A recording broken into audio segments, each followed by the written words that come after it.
បងឬក៏អូនសើមផ្លូវបំបីពុំជ្រៃស្នេហ៍រហែចែកភពផ្សេងគ្នានៅសុខសុំចិត្តត្រឹមថាចិត្តមិនអាចបន្តនិស័យស្នេហ៍អូនបងរឿងកន្លងដូចជាក្បូនខំលួនរសាន់កាន់ព្យុះចូលងាកាយរងាកំព្រាចិនដោយពេលនឹងបងឃ្លីឆ្ងាយហើយថ្លៃគ្មានថ្ងៃអាចវិលវ័យជួបស្នេហ៍ទៀតឡើយទោះបេះដូងបងនៅមានអូន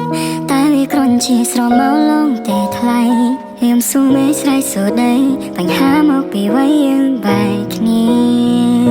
ហេតុអ្វីយើងស្រឡាញ់គ្នាតែមិនអាចបានជួបគ្នាមិនតកាន់ឬវេរាឲ្យជួបគ្នាដើម្បីបែកឬដល់ពេលអស់ស្នេហ៍ឬក៏មានអ្នកចែកឲ្យចិត្តយើងបែងចែកក្រុមនៃស្នេហ៍នេះដទៃគ្រប់យ៉ាងគ្រាន់តែជាលើអាយគិតវាយករួចខ្លួនធៀបបិទចិត្តឈឺទុំទួនបើយើងជុំមានត្រូវការស្នេហ៍ដែលគ្មានរូបរាងមិនទៀងទាត់ដូចខ្យល់នាំអំពើឈឺ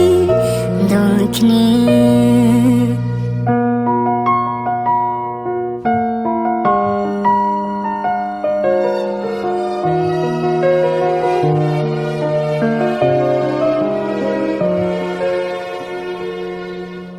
តើបងឬក៏អូនសើមផ្លូវបំបីពុំជ្រៃស្នេហ៍រហែចែកភពផ្សេងគ្នានៅសុខសុំចិត្តត្រឹមថាចិត្តមិនអាចបន្តនិស័យស្នេហ៍អូនបងរឿងកន្លងដូចជាក្បូនខំលួនរសាន់កាន់ព្យុះចូលងាកាយរងាកំព្រាចិនដោយពេលនឹងបងឃ្លីឆ្ងាយហើយថ្លៃគ្មានថ្ងៃអាចវិលវ័យជួបស្នេហ៍ទៀតឡើយទោះបេះដូងបងនៅមានអូន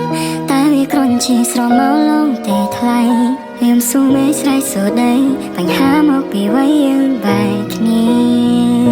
ហេតុអ្វីយើងស្រឡាញ់គ្នាតែមិនអាចបានជួបគ្នាមិនតកាន់ឬវេរាឲ្យជួបគ្នាដើម្បីបែកឬដល់ពេលអស់ស្នេហ៍ឬក៏មានអ្នកចែកឲ្យចិត្តយើងបែងចែកក្រុមនៃស្នេហ៍នេះដទៃគ្រប់យ៉ាងគ្រាន់តែជាលើអាយគិតវាយករួចខ្លួនធៀបបិទចិត្តឈឺទុំទួនបើយើងជុំមានត្រូវការស្នេហ៍ដែលគ្មានរូបរាងមិនទៀងទាត់ដូចខ្យល់នាំអំពើឈឺ